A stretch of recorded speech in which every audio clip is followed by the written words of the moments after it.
Start बेटा। देख बच्चे, सॉलिड स्टेट नोट करो साथ साथ। सॉलिड स्टेट, सॉलिड स्टेट के अंदर सबसे पहले हम लोग शुरुआत कर रहे हैं बेटा मैटर से। मैटर क्या होता है बेटा? Anything that occupy space. पहले समझ लो फिर लिखो। एनीथिंग दैट ऑक्यूपाइज स्पेस, है ना, एंड हैव अ मास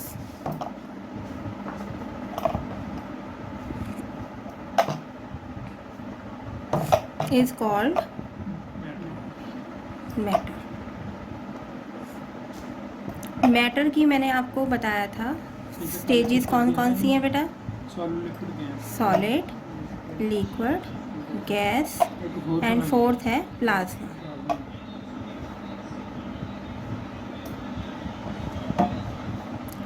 अब इसके अंदर हमारे पास जो है बेटा, जो हमने डिस्कस करना है वो करना है सॉलिड। सॉलिड होता क्या है? अगर आप लोगों ने 9th में पढ़ा हुआ हो तो सॉलिड के अंदर कुछ इस तरह की स्ट्रक्चर बनी हुई होती है ना? हाँ जी। याद है? हाँ जी। अब वहाँ पर क्या होता है, ये जो हिस्सा कहलाता है, इसको बीच में जो हिस्सा होता है इसको कहते हैं इंटर पार्टिकल स्पेस।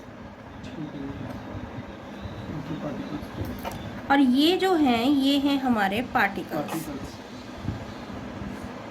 ये पार्टिकल्स हमारे आयंस भी हो सकते हैं, हमारे मॉलिक्यूल भी हो सकते हैं, और ये पार्टिकल्स हमारे एटम्स भी हो सकते हैं। अब अगर इनको हम ध्यान से देखें तो इनके पैकिंग, क्लोज पैकिंग है, इनके अंदर क्लोज पैक्ड स्ट्रक्चर है। क्लोज्ड पैक्ड स्ट्रक्चर होने की वजह से इनकी जो शेप है वो डेफिनाइट शेप है,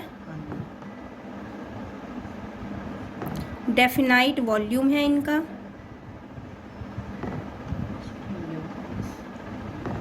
और रिजिड है। रिजिड का मतलब टाइट होना, जिसकी वजह से वो सॉलिड होता है, और इसी वजह से can not be compressed.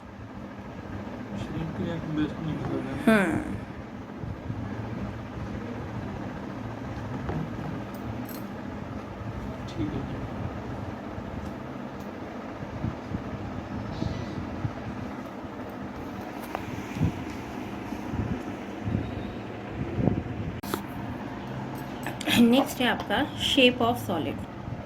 Shape of solid ये दो तरह की होते हैं बेटा। एक होते हैं amorphous solid,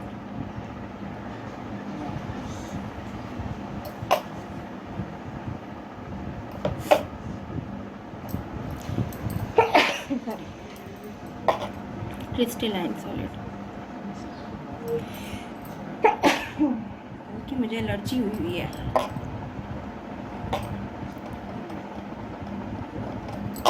A means no, amorphous means shape। Jin solid की कोई भी शेप नहीं होती उसको हम कहते हैं बेटा एमॉर्फस सॉलिड, और क्रिस्टलाइन वर्ड यूज़ करते हैं जिनकी स्पेशल शेप होती है। तो हम लोग क्या करते हैं, तो इसके लिए हम लोग इसके डिफरेंसेस की फॉर्म में ही इसको हम लोग समझ लेते हैं। पहला तो क्लियर ही हो गया। याद रखना हाँ जी, नो शेप भी इतना कर सकते हैं जी। यही एमॉर्फस सॉलिड मीन्स जिसकी कोई शेप नहीं होती, और क्रिस्टलाइन सॉलिड मीन्स जिसकी शेप होती है। दूसरा क्या होता है, they have low melting point, low melting point and boiling point. किसके comparatively? As compare to crystalline solid.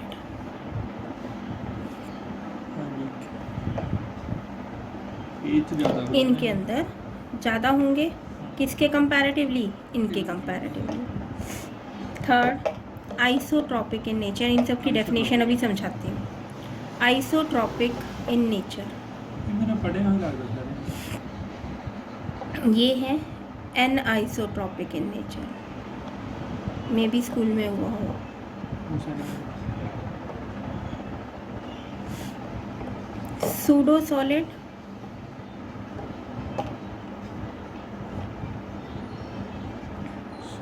Pseudo solid की है। और सुपर कूल्ड लिक्विड। अभी सब डिस्कस करेंगे। ठीक है। ये हैं आपके true solids.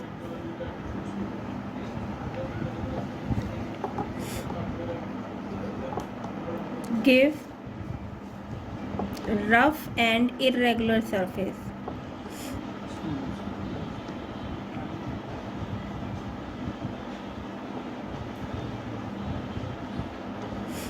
on cleavage, smooth and regular surface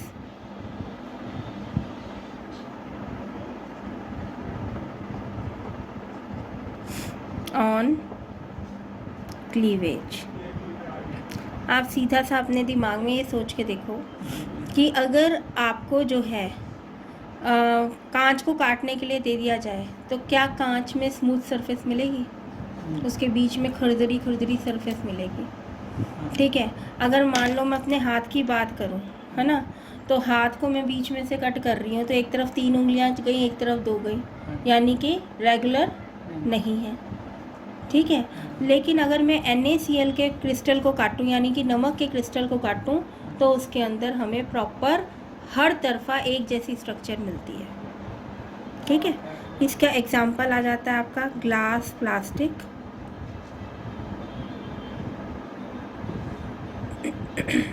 है ना, रबर भी है इसका एग्जांपल। इसका आ जाता है एग्जांपल MgO, NaCl, ये आ जाते हैं बेटा। फुल नाम नहीं लिख सकते ना? लिख सकते हैं, क्यों नहीं लिख सकते।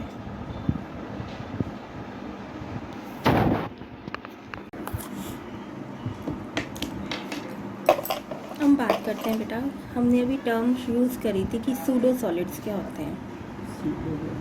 आया था ना, अभी टर्म आई थी, सूडो सॉलिड्स आई थी।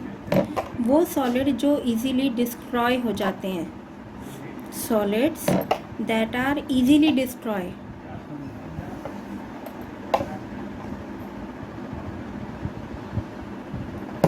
on applying force, means or they can lose their shape, जो अपनी शेप को लूज कर देते हैं,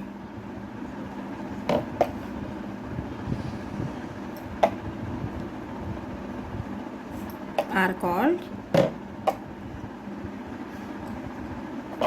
pseudo solids।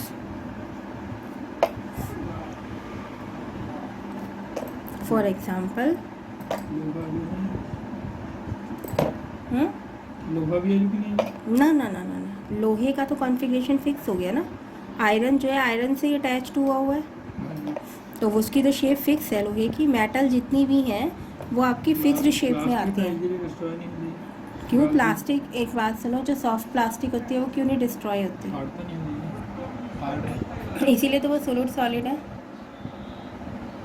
इसीलिए तो उन्हें कहा कि सॉलिड की तरह अपीयर होते हैं, लेकिन एक्चुअल में वो सॉलिड नहीं है। इसीलिए तो वर्ड यूज़ कर रहे हैं हम। उसके बाद नेक्स्ट हम आई बेटा सुपर कूल्ड लिक्विड।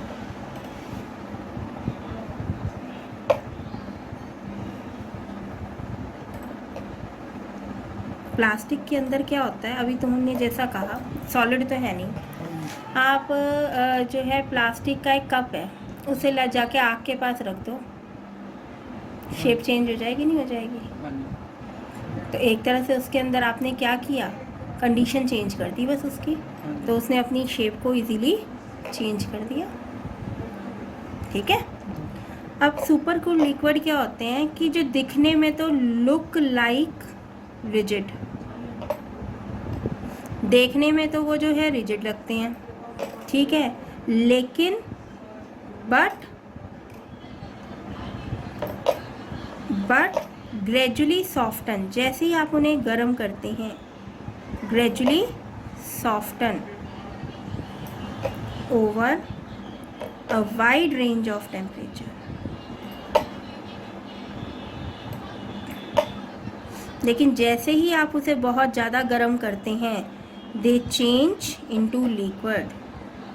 वैसे ही वो किस में चेंज हो जाते हैं? दे चेंज इनटू लिक्विड।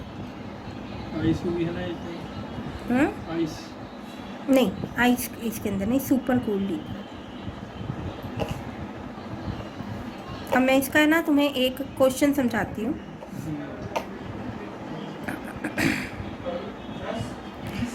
एक ना इसके अंदर क्वेश्चन आता है कि जैसे हम लोग जो है बॉल, अगर कोई क्रिकेट की खेल रहा हो और बहुत प्रेशर से क्रिकेट की बॉल आए, तो वो जाकर के किसी पुराने कांच की बिल्डिंग जिसमें पुरानी बनी हुई है और उसके कांच के ऊपर जाके लगे स्पीड से, तो जो निचला हिस्सा होता है ना, उसके अंदर अगर वो जाके लगती है नीचे वाले हिस्से में, तो कांच नहीं टूटता। लेकिन अगर वो ऊपर या बीच वाले हिस्से में जाके लगती है तो कांच एकदम क्रैक हो जाता है। उसका रीज़न यही है कि जब सूरज की रोशनी पड़ती है, सूरज का टेम्परेचर पड़ता है, गर्मी में सूरज की टेम्परेचर ज़्यादा होता है, तो वो क्या होता है, जो ग्लास होता है, देखने को तो हमें लगता है कि वो शीशा लगा हुआ है उसके अंदर, लेकिन एक्चुअल में अपनी सुपर कूलिंग प्रॉपर्टी होने की वजह से वो धीरे धीरे मेल्ट हो के नीचे जमा होना शुरू हो जाता है। तो नीचे जो सरफेस होती है वहाँ पे तो ग्लास ठीक हो जाता है, लेकिन जो ऊपर वाली सरफेस होती है वहाँ पर ग्लास थिन होना शुरू हो जाता है। इसीलिए जब हाई वेलोसिटी से कोई गेंद आकर के उसके ऊपर टकराती है, तो टकराने से, क्योंकि ऊपर वाला हिस्सा पतला है, उस पर एकदम टकरा करके वो उसे तोड़ देती है, लेकिन नीचे वाला हिस्सा थिकन होता है, वहाँ पर मेल्ट हो के वो जमा हुआ है, वो इस वजह से वहाँ पर वो जल्दी से उसको तोड़ नहीं पाती। अगर मान लो इस तरह का कोई क्वेश्चन आता है तो उसमें आपने रीज़न भी इसी तरह से लिखना है, due to its super cooling power. समझ में आ गया? अब नेक्स्ट आता है आपका आइसोट्रॉपिक नेचर।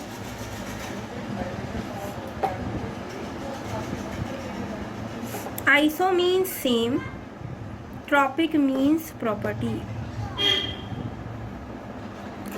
कुछ फिजिकल प्रॉपर्टीज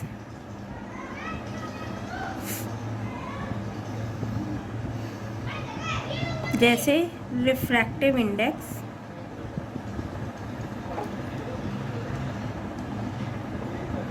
या आप लोगों की कौन सी प्रॉपर्टी आ जाती है, डेंसिटी, है ना, जब ये सेम हो इन ऑल डायरेक्शन।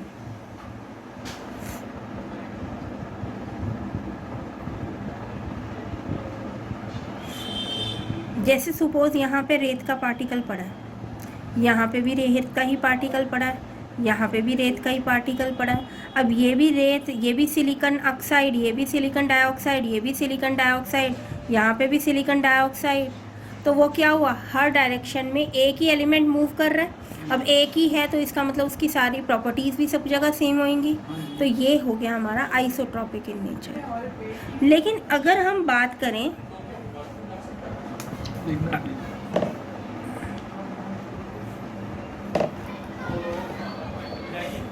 अगर हम बात करें एन आइसोट्रॉपिक इन नेचर की,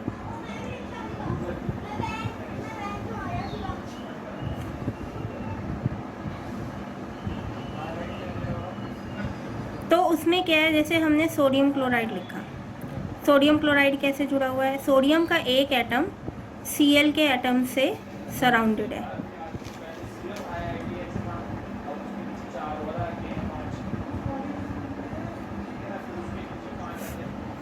तो इसका मतलब क्या है, अगर इसकी प्रॉपर्टी है रिफ्रैक्टिव इंडेक्स या डेंसिटी है, इसकी अलग होएगी, Cl की अलग होएगी।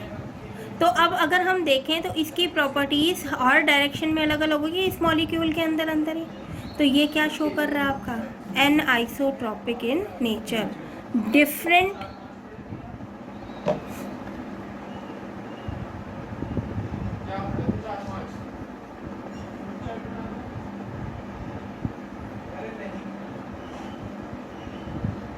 different physical properties in all directions, like density and refractive index। बोलो बेटा, समझ आ रहा है इतना? No problem.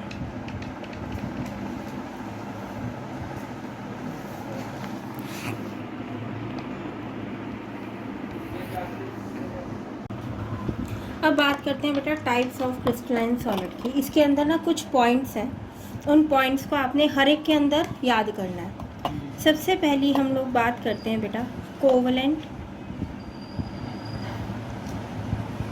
Network crystalline solid.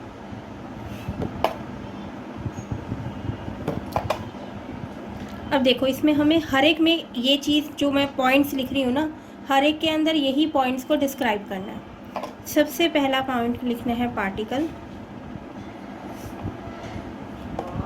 Type of force, physical nature, क्योंकि इनमें डिफरेंसेस आते हैं या यही चीज़ें पूछी जाएंगी तो वो हमारी जो है एक ही जगह हो जाएंगी सारी।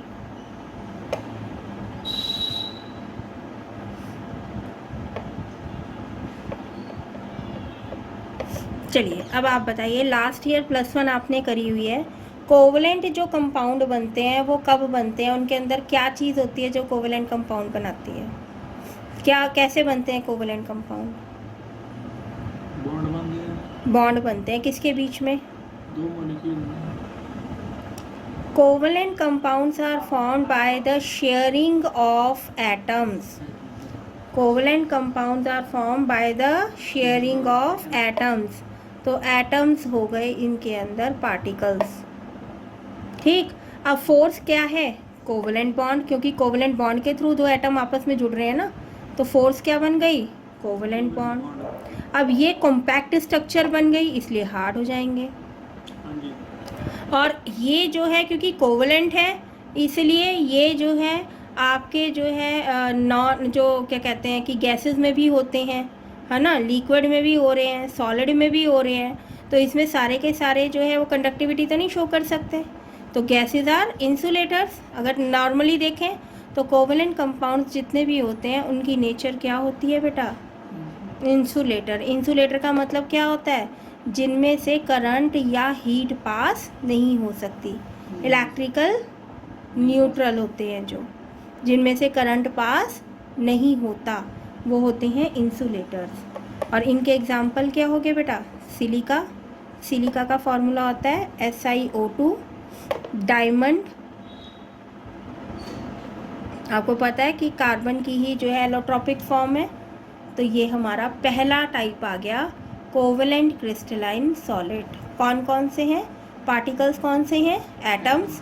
फोर्सेस कौन सी हैं उनमें? कोवलेंट, ठीक है। फिजिकल नेचर क्या है? हार्ड। कंडक्टिविटी क्या है? इंसुलेटर्स। एग्जाम्पल क्या है? डायमंड एंड सिलिका, ठीक।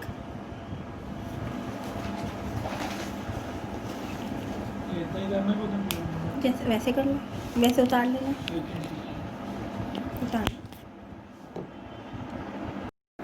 हाँ जी, आयोनिक क्रिस्टलाइन सॉलिड।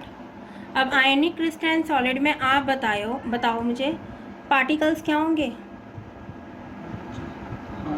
आयंस की बात हो रही है, आयोनिक क्रिस्टलाइन सॉलिड है तो पार्टिकल्स क्या होंगे बेटा? आयंस। फिजिक्स का क्वेश्चन है कि आयंस किस फोर्स से आपस में जुड़े हुए होते हैं? Electrostatic force. पढ़ते हो ना? Electrostatic force. अब फिजिकल नेचर क्या है? आयोनिक कंपाउंड है तो हार्ड होंगे, ठीक है। अब देखो इसके अंदर दो चीज़ें आती हैं कंडक्टिविटी में। वैसे तो ये इंसुलेटर्स हैं, लेकिन जैसे ही मॉल्टन स्टेट होती है इनकी, मॉल्टन स्टेट में ये कंडक्टिविटी शो कर देते हैं, कंडक्टर्स बन जाते हैं। वैसे क्या हैं? इंसुलेटर्स हैं, लेकिन मॉल्टन स्टेट में ये क्या बन जाते हैं? कंडक्टर्स बन जाते हैं, ठीक है बेटा। एग्जाम्पल्स हैं इनके NaCl, MgO, ठीक। नेक्स्ट बात कर लेते हैं थर्ड टाइप की, मेटालिक क्रिस्टलाइन सॉलिड।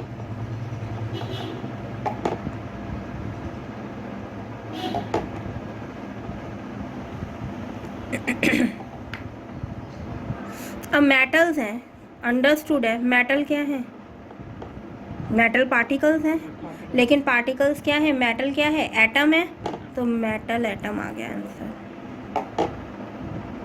ठीक है, अब इनके अंदर जो फोर्स लगती है ना बेटा, वो पर्टिकुलर कोई फोर्स नहीं है, वो फोर्स डेवलप होती है किस किस के बीच में।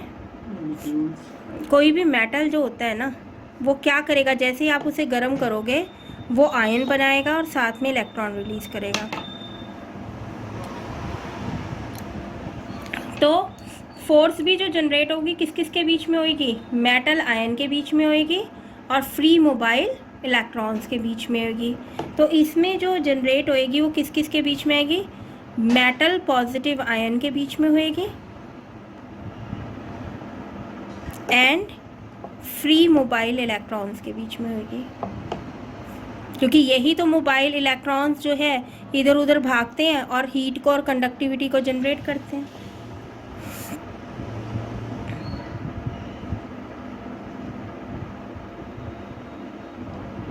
तो मेटल क्या होती है बेटा, आपको पता ही है, सोडियम और पोटाशियम को छोड़ के बाकी सारी क्या होती हैं, hard except of sodium and potassium. और एक मरकरी, मरकरी क्या होती है, लिक्विड होती है। अच्छा, कंडक्टिविटी, अगर कोई है इसमें बिल्कुल बताओ। उसके बाद कंडक्टिविटी,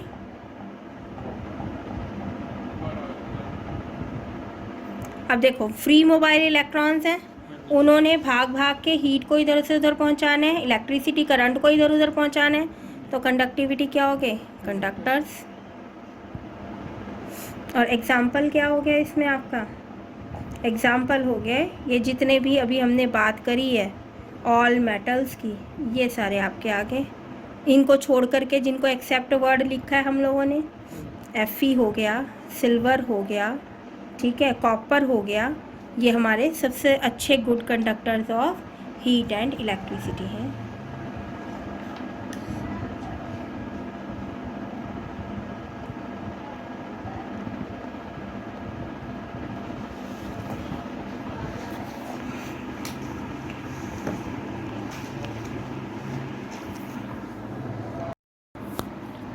लास्ट टाइप है मॉलिक्यूलर क्रिस्टलाइन सॉलिड। अब पार्टिकल्स क्या होंगे, मॉलिक्यूलर वर्ड से ही पता चल रहा है पार्टिकल्स क्या है, मॉलिक्यूल।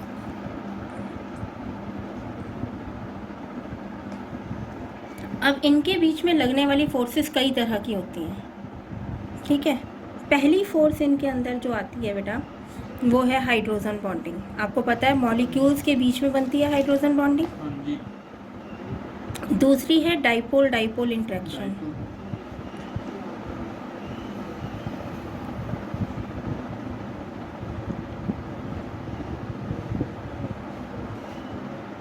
और तीसरी फोर्स इसमें बनती है, थर्ड फोर्स बनती है इसमें, लंदन फोर्स या वंडरवॉल फोर्स।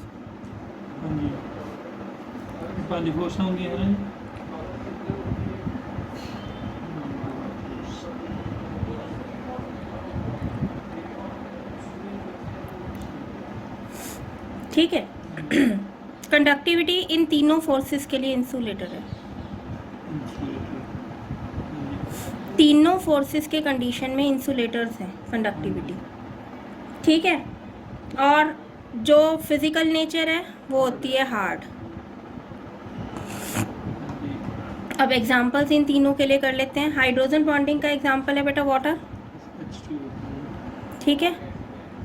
दूसरी फोर्स है dipole dipole interaction. Dipole dipole interaction के अंदर आप क्लोरीन ले सकते हैं, नहीं सॉरी HCl। डाइपोल्स तब डेवलप होते हैं जब डिफरेंट इलेक्ट्रोनेगेटिविटीज हो एलिमेंट की, HCl। और तीसरा हो गया आपका लंदन फोर्स, जितनी भी आपकी गैसेस हैं,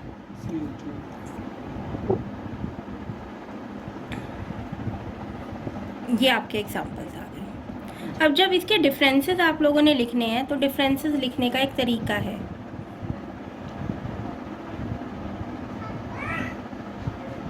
डिफरेंसेस लिखने का क्या तरीका है, सीरियल नंबर, प्रॉपर्टीज,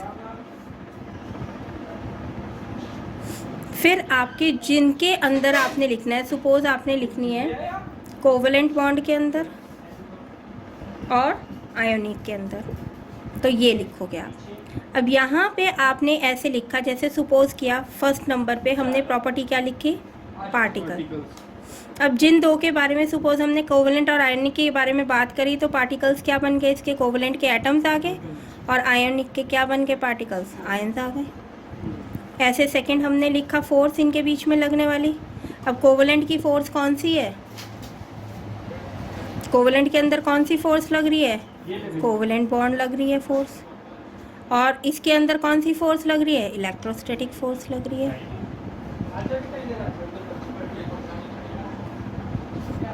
तो ये तरीका है हमारा इन डिफरेंसेस को मेंशन करने का। ਤੇ ਇਦਾਂ ਹੀ ਜੇ ਪੰਜੇ ਇਕੱਠੇ ਲਿਖ ਲਈਏ वैसे भी लिख लो, वो तो चलो एक साथ आपने चार्ट बनाना है बना लो, ठीक है। लेकिन मतलब अगर किन्हीं दो के अंदर डिफरेंसेस आपको लिखने हैं तो वो दो को इस तरह से आप मेंशन करो। ਹਾਂਜੀ ਬਾਕੀ ਉਹ ਨੈਕਸਟ ਵਾਲੇ ਦੋ ਅੱਡ ਕਰ ਦਾਂਗੇ ਫਿਰ ਜਿਹੜੇ ਪੁੱਛੇ ਉਹ ਦੋ ਇਕੱਠੇ ਕਰ ਦਾਂਗੇ ਬਸ बोलो, इतना समझ में आ गया? ਹਾਂਜੀ चलिए नोट करो इतना। ਹੋ ਗਿਆ ਜੀ